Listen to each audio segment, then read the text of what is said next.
Hey everybody, welcome to my channel. This is Deepcast Reactions and my name's Greg. And I'm going to do some more of that countdown montage that guy that does a remastered version put together and posted. He does really nice work. I mean, I've seen some other little montage things of countdown, and this is just so much better. I mean, he's put a lot of time and effort into it, so, but people seem to really enjoy watching this, so I'm certainly enjoying it. I, get a clue, and it's neat to watch all the interactions, and I particularly like on the comments, because there's so many people that were on Countdown, and made friendships through it and all this stuff. So I don't know, it just makes it more of a community, I guess, or something. So anyway, I'm starting pretty much where I ended last time, and I don't think I'm going to be able to get all of it in because it's 20 more minutes, and YouTube would probably give me shit. So anyway, let's see how far we can get. So here's the countdown montage for the 50th anniversary of the beginning of it. So here we go. The trees reach for the sun above. And the way you do this is go out now, buy your TV Times, look, that's the front cover, and don't you dare vote Darryl Braithwaite as the most popular sportsman of the year. How's that? You missed about, I caught you out. How's that? Ball, this won't take you. Big ball, this won't make you. Big ball, this won't break you down. This won't take you down. The words are smooth and talking, shove it, brother, just keep walking. Michael, how are you? Welcome to the show again. Now listen, look, there's stacks of questions I could ask you. Congratulations on the loved one. Congratulations on the album, Keep on Walking, the whole thing.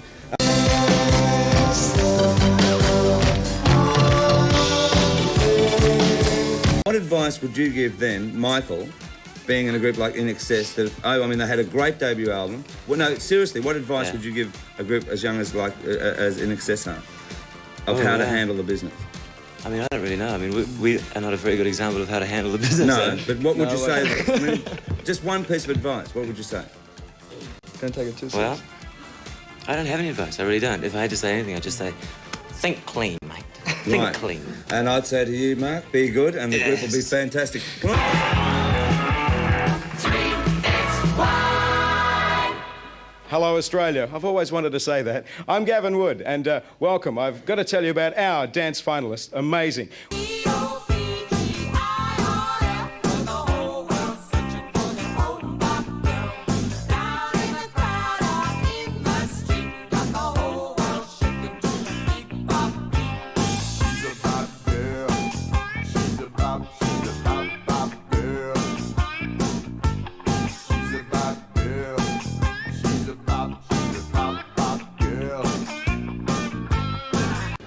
Okay, well, Gordon.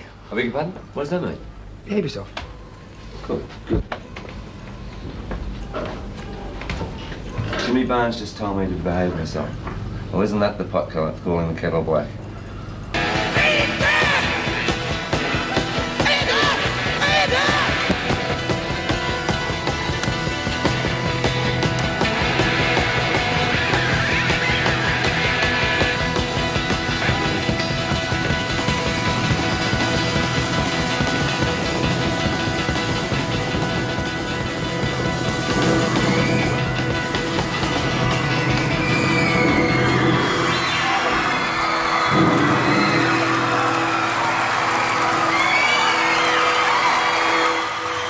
And I thought they were happy to receive the award. Rob and Glenn from Judas Priest, welcome to Countdown. Now, Rob, if you could just explain about the group, just tell us a little about this group. Well, the group itself formed about 5 or 6 years ago on a semi-pro basis at that time. But over the past few years, until we recorded our first album on the Gull record label, that was when we became professional. This is your first trip to, say, Europe and England. What has the reaction been like towards you? You scared the birds away. Hi, Hi, I'm Cherry Ripe, Countdown's London connection, and over the next few weeks I'm going to be bringing you some great stories like The Buggles, The Clash, and Marianne Faithfull. Any chance you might get down and boogie down under? Ooh, I love the way you say down under. David and Deborah from the Flying Lizards. Who are the Flying Lizards? Is there anybody else besides you two? Martha Johnson, Martha Ludley, and Mark Gain from Martha and the Muffins. Welcome to Countdown. I want money. I want money. You've got a pretty extraordinary sound. Does this sound actually have a name, Deborah? No, I just think it's the best we can do under the circumstances. Because very, very few of us can play. I mean, David can play the bass guitar very badly. There are a few musicians, though, people who really can play. And I can't sing, so, well, it's the best we could do. Corinne, Lol and Kevin, welcome to Countdown. And congratulations on being in the top 20 with your single, An Englishman in New York. Deborah, some people think that you're putting on that strange sing-along voice. But is that the way you actually would normally talk? Well, I don't know. You can judge that for yourself, can't you? I guess. So it makes the guitar do things that strings would do. Not synthetically, but naturally, because the strings are actually being bowed. So if you press all of them down, you can play bow a six-string chord, which sounds like, you know, cellos and violas. And it's very, very useful for doing your own little sort of home arrangements and little bits of string passages without getting orchestras in. The muffin part of the name came in because we couldn't decide on a name at all over the course of the summer that we were getting together. And we had about 2 weeks to go before our first gig, and a name had to go on the poster. And there was a very heavy punk scene going at the time in Toronto, and we weren't a part of that, and we didn't like the sort of posing that a lot of bands were doing at the time with punk imagery. So we went the exact opposite and picked something that was really wimpy, and Muffin couldn't have been any wimpier. Oh, I made money because I didn't have any money at the time. It seemed a sort of reasonable kind of record to make. And you say you can't sing. Does it strike you as odd that you're a lead vocalist who can't sing? No, not at all. A lot of people in pop music can't sing. Is Cherry Ripe your real name? My parents had a sense of humor. I love it. Hi, this is Ricky Lee Jones on Countdown, going into the 80s. I'll meet you there. Can I wear your hat? Yeah. Oh, great. Want me to fix your hair? If you wouldn't mind. What are your opinions of how music has been in the 70s? The middle half of the 70s, very, very dull, I felt. Right. But uninspiring? Yeah, very much so. But with the rise of the new wave from about 76 onwards, it's been quite an exciting time. Can you see the future for music within the 80s, say, in the first 2 years? Well, like I mentioned before, the new wave things are just only starting to happen. And I think they'll have a big influence on the first couple of years, right. Definitely. Disco music will continue. I think that possibly it'll be broken into different trends, like rock disco, and then there's disco for dancing, and all kinds of disco music. I suppose we'll continue to stretch ourselves to bring out interesting sounds within basic, instruments. I mean, right. Other people prefer to use the 1980s machine, but we'd rather create something out of something that's supposedly redundant. Well, believe it or not, we've found Chris from the Saints over here in London, looking suitably cold, and certainly not stranded. First of all, welcome to Countdown, again. Thank you, Ian, again. I mean, all those cunts at the top, they got so much money, right? They just roll in it. I'd rather it spent on us. Right, so Rod Stewart's idea seemed to me to incorporate collecting huge art galleries in his own room for his own private. It's so aristocratic, so old-fashioned. It's so fucking what all the royalty and everybody with money's always done, denied everybody else something. And I thought rock and roll and music and singing was about giving people things, giving people feelings and emotions. And I think if you do that on one side of your life, right, really, like, it should follow in other things. You should want to, like, give out, also get back too, you know. But, like, it seems to me, like, a lot of those sort of people like that, they seem to start collect things, you know, like collect houses. And Now, you did say at one stage silly to me. that... I've had some really heavy sex since I've come to Australia. I said I had some really heavy sex. Well, welcome to Australia. You been a good boy? Don't ask that, Molly, don't ask that. Well, John, you overthrew something. You overthrew an establishment that had been there for music for the first 5 years of 1970 and had been there before. Didn't you feel some achievement of overthrowing the establishment and making them open the doors to young groups? No, the pathetic conclusion of that movement was one load of arseholes were replaced with another load. Even more nothing was achieved. For instance, Johnny Rotten in one interview said about God Save the Queen that he really didn't, it wasn't that he disliked the Queen at all, you know. In fact, if anything, it was a song that they felt sorry for her because she was put up as a pedestal. I mean, what is your thoughts on royalty? Yeah, I mean, I feel the same. I feel they're just victims, really. Well, that's what I think anyway, you know. I mean, do you admire her, or do you... I don't admire her. I mean, you can't admire somebody that you think's sort of not in control. You know, she's in a situation of control, but she doesn't actually make any of the rules. So you can't really admire somebody like that. You just have to sort of feel sorry for them, I suppose. Yeah. Well, I've never met the Queen in my life, so why should I want to know her? Is it big? I mean, do you think... Well, let's don't bother about it. We don't bother about it. We just don't care about the Queen. She don't give a fuck about us, does she? Yeah, but not bothering about her, then why write a song about her? Why not? We write a song about how much we don't like her. Yeah. On that... Nothing wrong with that. It's only a statement, isn't it? Saying what you feel, just because you put it on a record. With the punk rock craze coming along, What's that? does it become a challenge, you know, in the sense where you're finding these amazing contrasts? It's always been a challenge. It doesn't matter what, even if there is a new movement or call it what you want, there's always a challenge. And now we come to the most important part of the... Sorry. All right. Could I just have one glass of water, please? As Countdown's influence grew, so too did Molly's reach and reputation. But on this occasion, he's out of his depth and he knows it. Do you not have one of these teleprompters? No. He's trying to introduce a Countdown segment with Prince Charles, and the harder Molly tries, the more excruciating it becomes. With the cooperation of Mr. Miller and the Australian... sorry. Can we start again? Some months ago, we had a talk with Mr. Harry Miller about the... Oh, no. Was it really 40 years ago?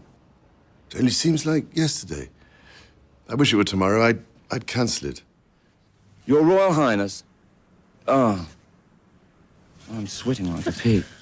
Molly's efforts become even more memorable for the young prince when Charles leaves his seat, allowing Meldrum to really get down to work. Possibility of producing a very special LP, the profits from which will be donated to the Queen's Silver Jubilee organisation. Oh, I certainly learned some interesting new Australian words from Mr. Meldrum.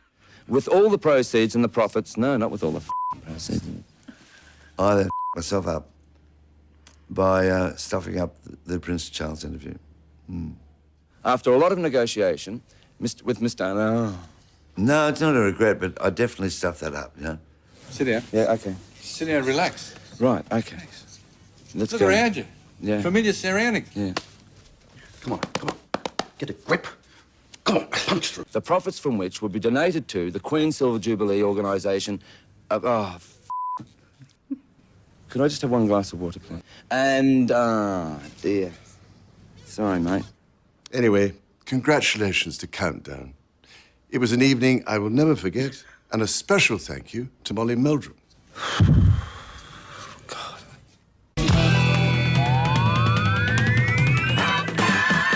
I'm with Adam and with Kevin, and they've got every reason to celebrate because you have the #1 album, right? Yeah, we've just been told a couple of minutes ago. Congratulations. Yeah, thanks a lot. He's a household name, Molly. It ain't even Molly Meldrum, it's Molly. You see what I mean? It's one word. It's like Ali, you know, or Brando. The single down Australia's just starting to take off. Really? Yeah. Oh, good. So you've actually got a national treasure, really. A very weird one. Now, I know you don't drink. Nah. But because it is the #1 album, congratulations, all right? Thanks very much. That's a pleasure, man. Thanks a lot. Yeah, so every time you saw him, it was a bit of an event. He wasn't one of these guys goes, what toothpaste do you like? You know, what's it like being, how'd you get your name? And, you know, oh, they're nice trousers, and what do you think of other bands and all this? He was actually very focused on music and rock and roll. He'd done his homework. Adam and the Ants with Ant Music. Take it away!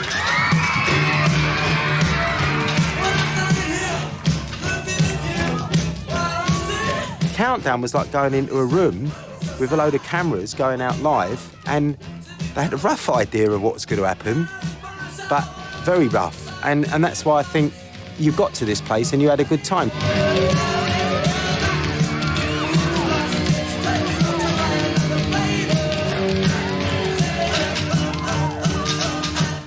Countdown was like a blast-off. It was mental. It was crazy. It was under control and chaos.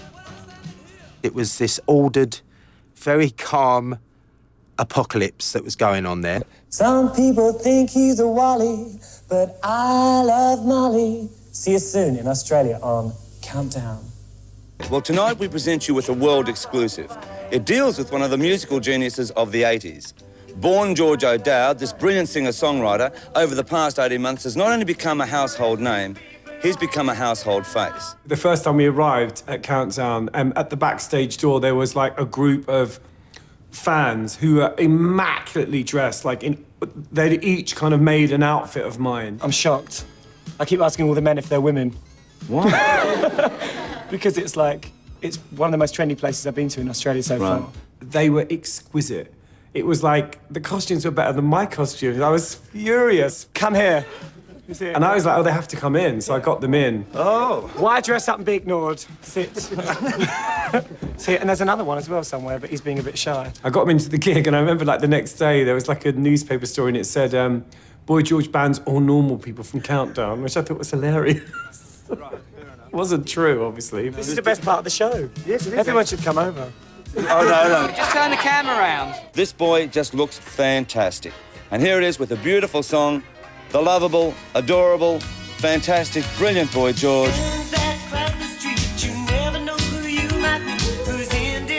But we were aware that Countdown was top of the pops of Australia. It was the most important show. It was the way that we reached the whole of Australia, and that's how we kind of had our impact. So yeah, it was hugely important.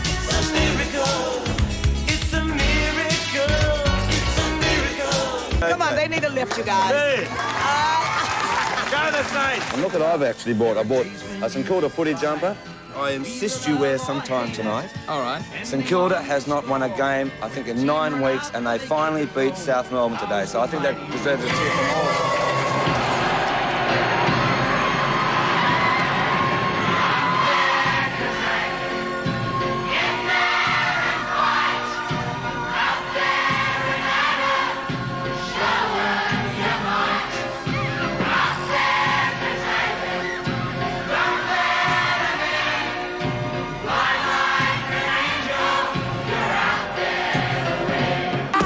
Yes, it's Johnny Rotten! This is Countdown magazine here, and it's just absolute nonsense like this show. They've got me here, and I've been waiting about 4 hours now, and I'm very bored. Now the last time I saw Molly Meldrum, I was standing in his yard. Molly was having a very good time, but for him that's not too hard. He travels round the world, speaking to pop stars like me. Everybody wants a job like that. I would, me. We've done it again. Would you like to see the Australian top 5? Not particularly. Well, we do. Thanks a lot. Good night, Australia. Good night, Molly. When Countdown's demise was announced, it was international news. It even made the front page of America's Variety magazine, the show business Bible. It means big disappointment. Countdown's still like a part of our life, and it's still being taken away from us. Been on for a long time, we're going to miss it, all of us are. As tributes flowed, Countdown prepared for its emotional final show, the 1987 Countdown Music Awards. Welcome to the final countdown live from the Sydney Entertainment Centre. I was on the first show of Countdown, the first colour, and the last show. And to be able to have been a part of that was amazing to me. We had the chance to turn the pages over. We can write what we want to write. We gotta make it speak before we get right shoulder. And I got to sing the last song on the last Countdown.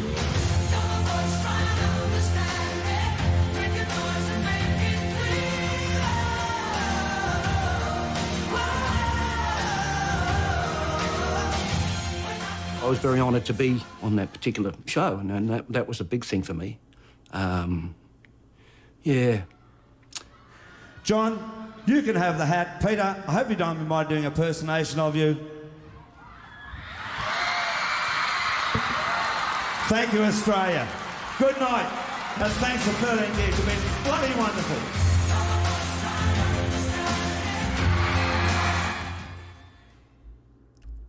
Countdown. Whoops. I don't know if there was 10 more seconds there or something, 5 more seconds there. Sorry. I can't believe I got all the way through the whole thing. Sorry, my light keeps fucking up here. Yeah. It depends on how much sun there is outside, you know. So that was very cool. I enjoyed that. There were all these 80s bands in there that I didn't care for at all. I mean, there was this whole slew of stuff in the 80s that I thought it was awful. And there were a whole bunch of bands there that I've never heard of, you know. But the commonality that I was really getting a kick out of is the irreverence, you know, that all these people said. And you know, it's just very cool, and saying things that you don't say on TV normally, you know, and just being out front or kind of rude and all that. I don't know. It just seems like something so different than everything that was out there. It just even shows like Midnight Special here in the U.S., which was really good. I mean, it was quite good. And it was all live performances, but, you know, that's what they did. They just got up and performed, and that was kind of it, you know. This was an entertainment show. So, and I did enjoy seeing Ricky Lee Jones. I mean, that was so adorable, and I really liked seeing Boy George. You know, of course, I think he is just fantastic. There's some things that he's done, you know, way beyond Culture Club and all that were really freaking good. His voice is just gorgeous. But man, oh, and Prince Charles, you know, how hilarious. You know, yeah, and I enjoyed all that stuff about the Queen and all that sort of thing. I can't believe that you guys still, you know, like swear loyalty to the crown. That just seems so weird, and Canada does it too, and it just seems so strange to me. You know, of course, I'm an American. I mean, what can I say? You know, we've got a whole different scene. You know, we didn't like. Excuse me, we didn't like royalty much at all here. But anyway, I'm about to cough some more, so I'm going to wind it up. And y'all take care, and I'll be back in a minute. So hit like, subscribe, and we'll see y'all then. Bye-bye.